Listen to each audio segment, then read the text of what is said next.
Hello everyone, and welcome to The Feels. My sponsor this episode is Teal Cannabis. Let's talk Teal.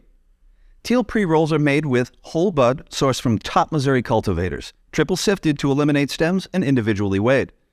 Teal's live resin 510 threaded cartridges are created using the highest quality fresh frozen cannabis.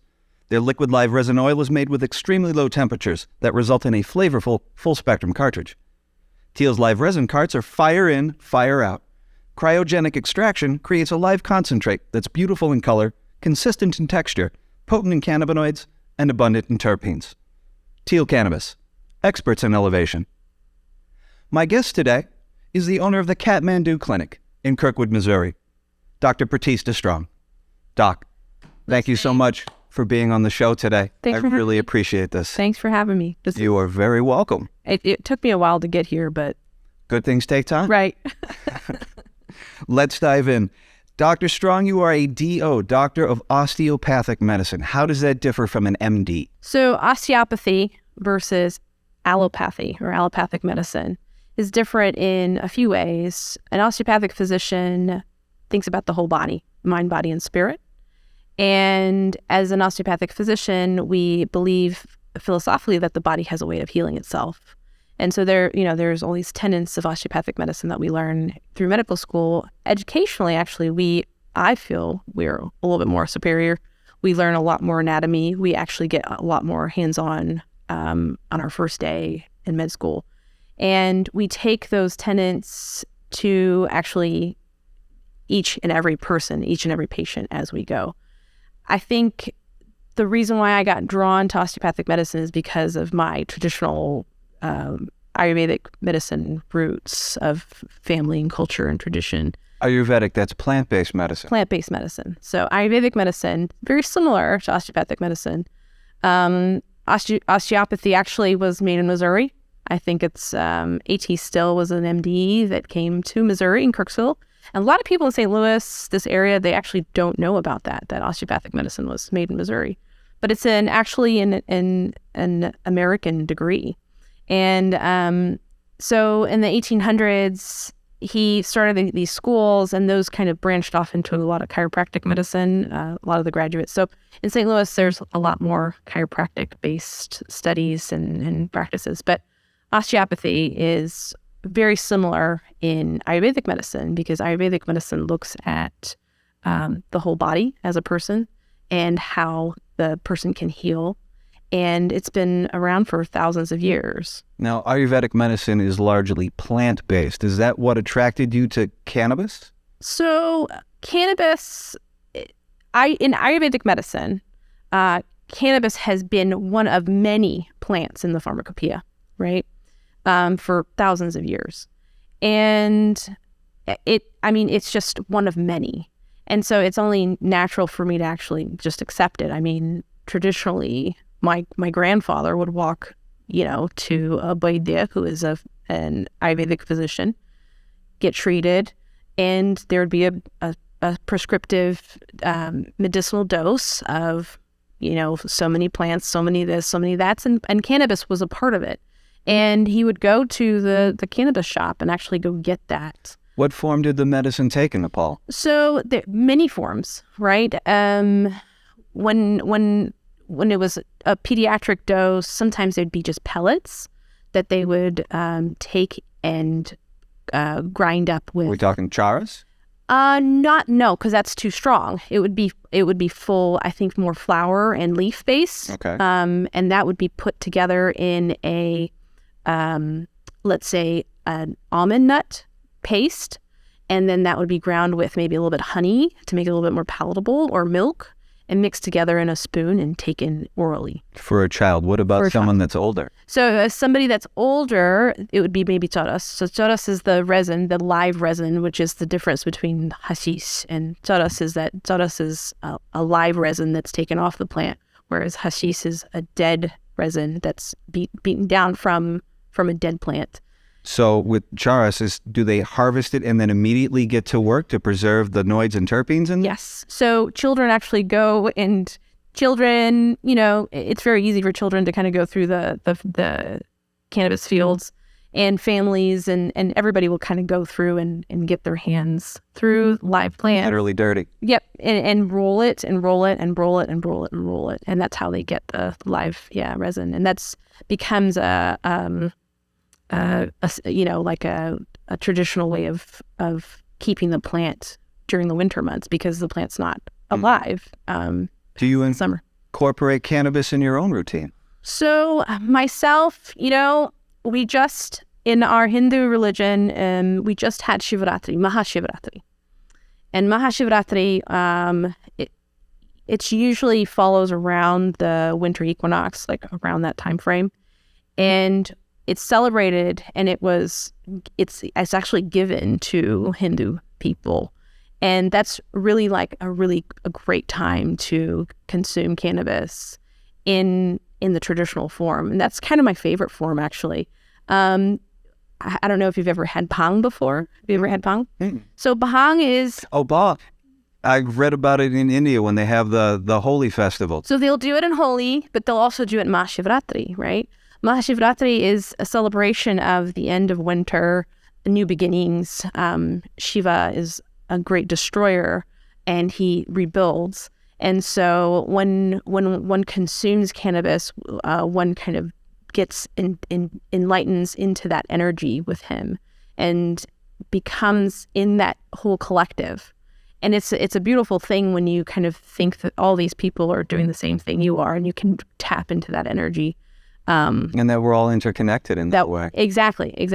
So it's one of those times where people were allowed to consume, everybody, right? And it would be a milk-based drink with nuts, and they'll put nuts and cashews and all these other extra spices, cardamom and cinnamon, and sounds delicious. It's actually fantastic when you drink it, especially when that milk is condensed. If you drink milk, when it's condensed down, it becomes a lot sweeter and thicker and richer, and then you consume it, and then you basically stay up all night, and you obtain that level of energy that has been pent up all winter because there's not that much light, there's not that much food, think about it traditionally, right? We're talking about thousands of years ago. There's not that much of anything. So what can people do but to say, this is going to be a good year. This is going to be a good new spring.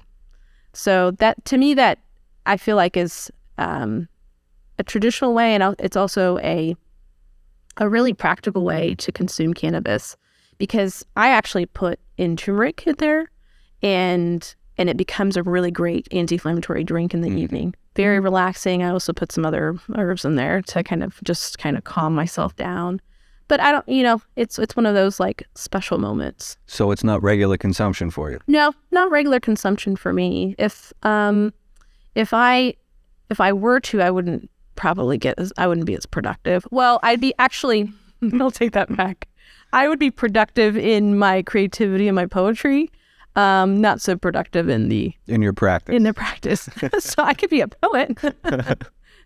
When you have a patient coming in and wanting to talk to you about cannabis and potentially getting a medical card for themselves, and they say, my favorite method of consumption is flower, what would you say to them?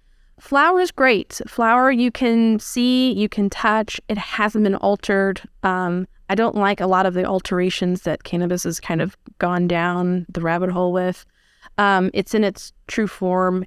It may be too strong for certain people, but people that are already, using cannabis flower, they already kind of know their routine. They already have it. Usually people, use a combustion method, which is the old school method, right? Like that's what humans knew. You just roll it in something, or you put it in a tilam, which is a clay pipe or whatever type of pipe you can kind of get and use combustion. Well, we've kind of advanced in that sense that there's vaporization where the combustion isn't there. So a vaporizer is just convecting the flower. Right. So yeah, and then the cool thing about a vaporization is that there aren't any of the potential carcinogen. It's not really okay. Is that something you're concerned about, carcinogens in cannabis? So there are some people that say it's carcinogenic. but it's really not yet that we've found. There's lung injury, rather, right? There's lung injury with combustion because you're burning something at such a high temperature, inhaling hot smoke. Inhaling, exactly. So COPD type of issues, emphysema are the risks. But with cannabis, there really hasn't been any carcinogenic risks. It's usually people that are both using cannabis and nicotine that have that risk.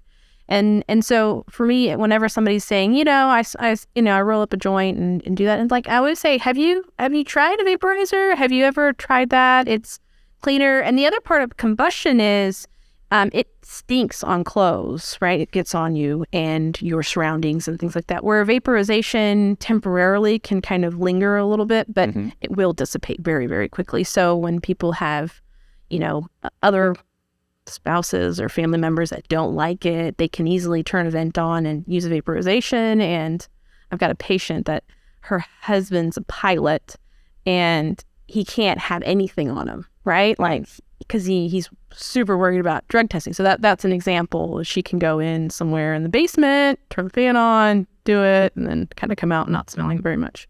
So I really like that a lot for inhalation. Now, you mentioned you weren't terribly thrilled with recombined elements of cannabis, such as vape pen inhalation or dabbing concentrates. Right. Is that because you're messing with Mother Nature?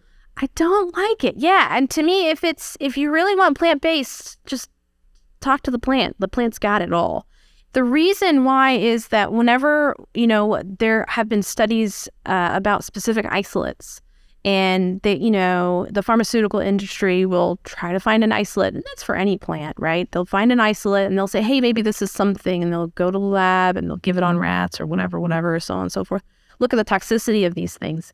And turmeric, for example, is something that's so well known now, and that is our Ayurvedic pharmacopoeia that everybody kind of knows about it.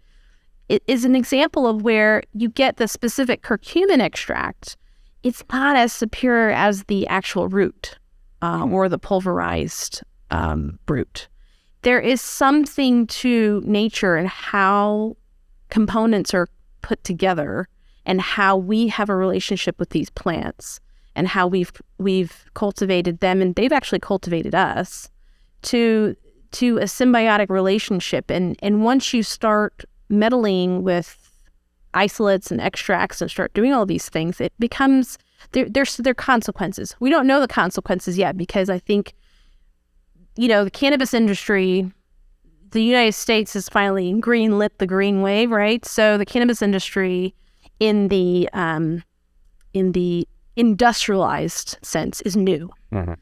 In the plant-based sense, it's old. It's time-tested.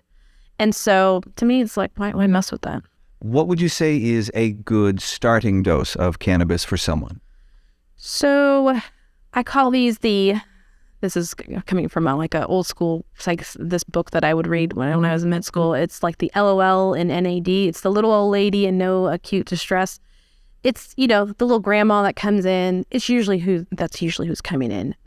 They're usually anxious and they want to drop their benzodiazepine, which is like their Xanax, or they're in terrible pain and they want to drop their hydrocodone because they don't want to be on that stuff anymore. So usually those two scenarios, and there's men as well, and all the flavors in between.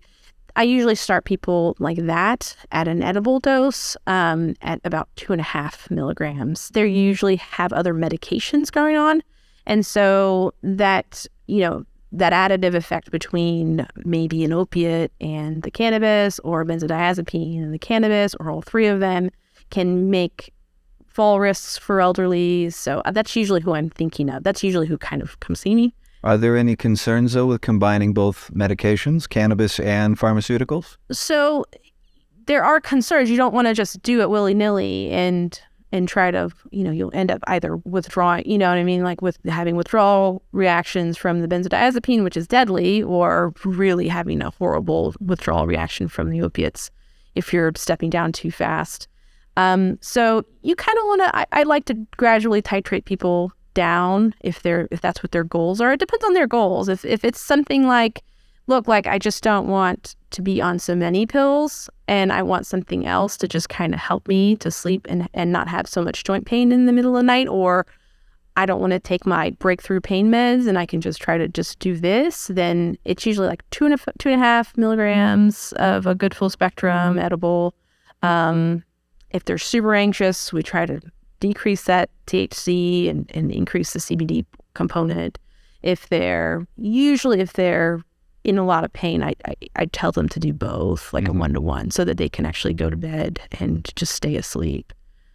How often do you get to have the conversation with your patients about things like the endocannabinoid system, a little more in-depth information about cannabis? Well, there's some patients that know, and then we can have some in-depth back and forth, some rallying, some volleying about that information. But majority of people, it's very funny. They come in saying, I want to be on cannabis, but I don't want to get high.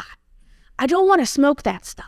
I don't want to get hot. And I'm like, okay, you're already coming here for, and I'm always like, okay, that's fine. We get that. And so I always have a few little components of like my water bottle and like a little, hand sanitizer or something. I have like little models. I should actually have real models of the ECS there to try to tell them about the entourage effect and say, hey, look, like the reason why you're getting so high or having the psychoactive effect is because your THC is so elevated. And so we kind of, I usually, for the most part, talk about the entourage effect and that full spectrum aspect of all the groups of the anandamides and the terpenoids and the cannabinoids as a big, a group so that they can understand that. So that's usually kind of the biggest in-depth that I go through. How have you seen your patients' lives changed by cannabis? So I've seen such a tremendous change in so many different aspects of so many different types of people, right? I see people that are rich. I see people that are poor, people that are, they come, and they're on Medicaid and they come pay me cash because I don't take insurance. So I've got a guy that doesn't have a leg, and he doesn't have an arm and he's in chronic pain all the time. And he always tells me, like, this has helped me so much because they're trying to cut my opiates down so much. But he's like, I'm not growing a leg anytime soon. You know what I mean? Like, this stuff hurts. And then even the relatively well-off individual that's like, I want to get off of a benzodiazepine. I don't want to be addicted to this stuff. I've seen my mom go through it and she was in the hospital or something like that, something really minor like that.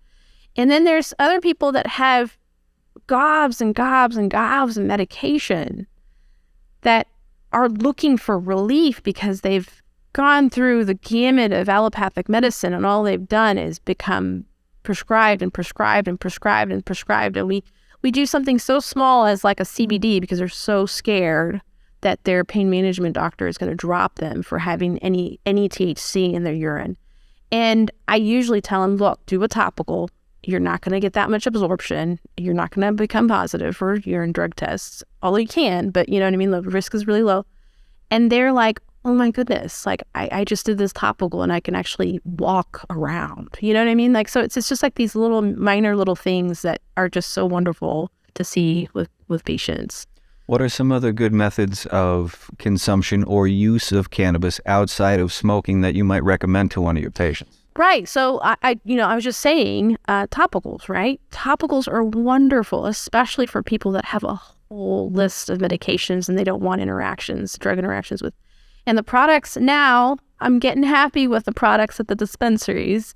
And there's patches, and patches are really great for the chronic osteoarthritis type pain, or even like you're out playing tennis and you end up hurting yourself type of pain where you get a muscle spasm or a strain type of situation. So patches are really great. I really do love the topicals. What about tinctures? Tinctures are great. Tinctures are also really great. Tinctures, because tinctures are clean for the most part. And I I generally like the hemp oil-based tinctures. As opposed to coconut oil or other medium chain triglycerides? No, all the oils. I like that, except as opposed to alcohol-based. Okay. So some people they'll make it their own, but some people will have the alcohol-based. Again, it's not really traditionally Ayurvedic medicine to use alcohol with cannabis. They usually use some kind of fat or oil delivery form for those. And those are really great too, because you can actually titrate very small drops. So if somebody's really scared about trying it, they can do a drop under their tongue, and it's always under their tongue. It's always sublingual, because people at dispensaries, you will not tell patients to put things under their tongue. And they're just like downing bottles thinking like, this stuff doesn't work, or eating a bunch of edibles, or, you know what I mean? Like and it goes through them, like 30 or 40% of it's just eaten up by the stomach. So not in a very, very effective dosing if you want something, to kind of last a little bit longer. So yeah, those are some great ones.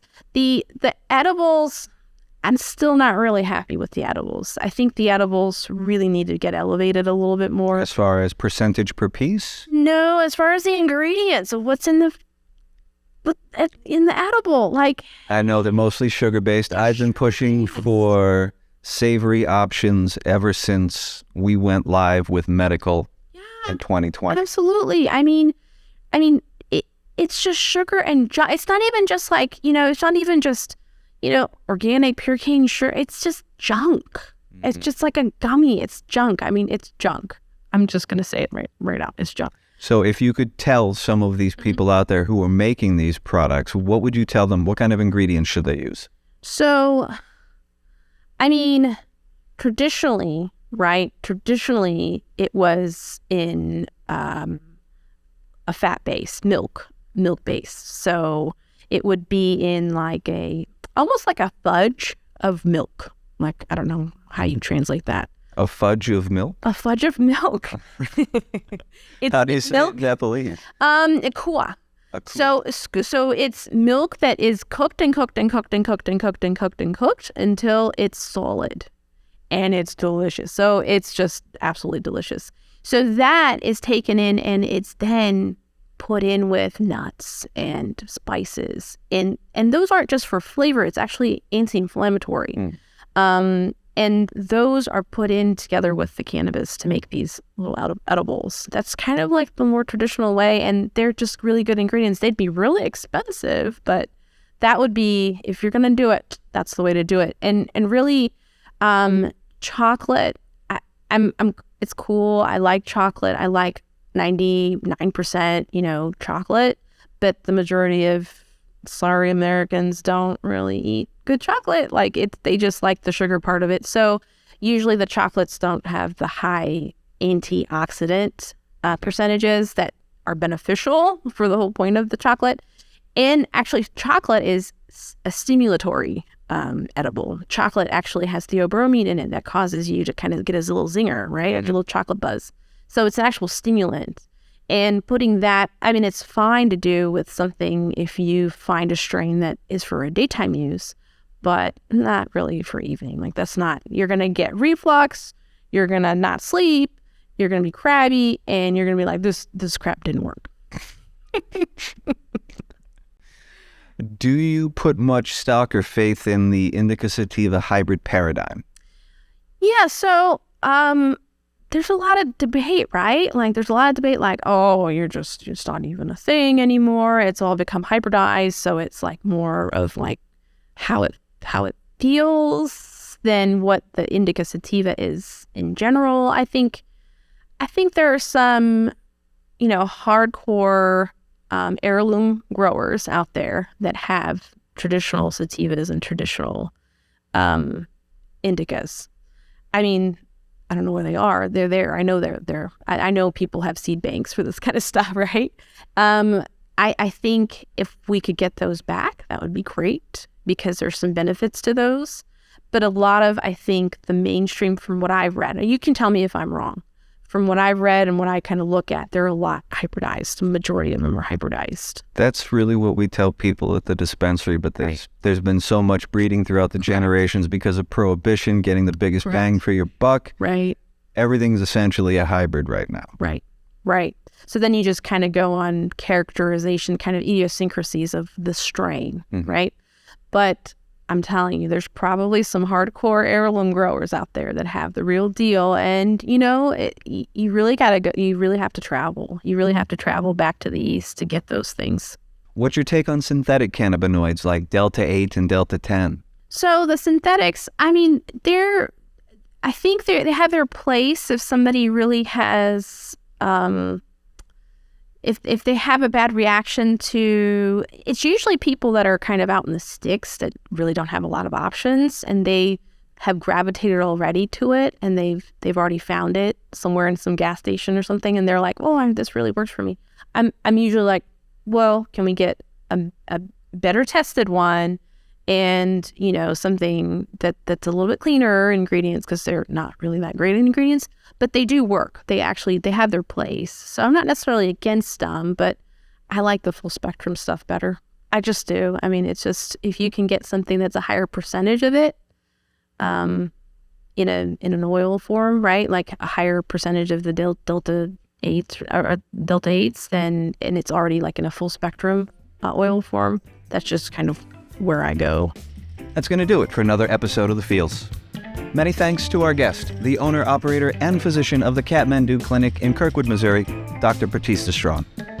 And many thanks to all of you out there for watching and listening. I'm Jeff Rouse. We'll see you next time.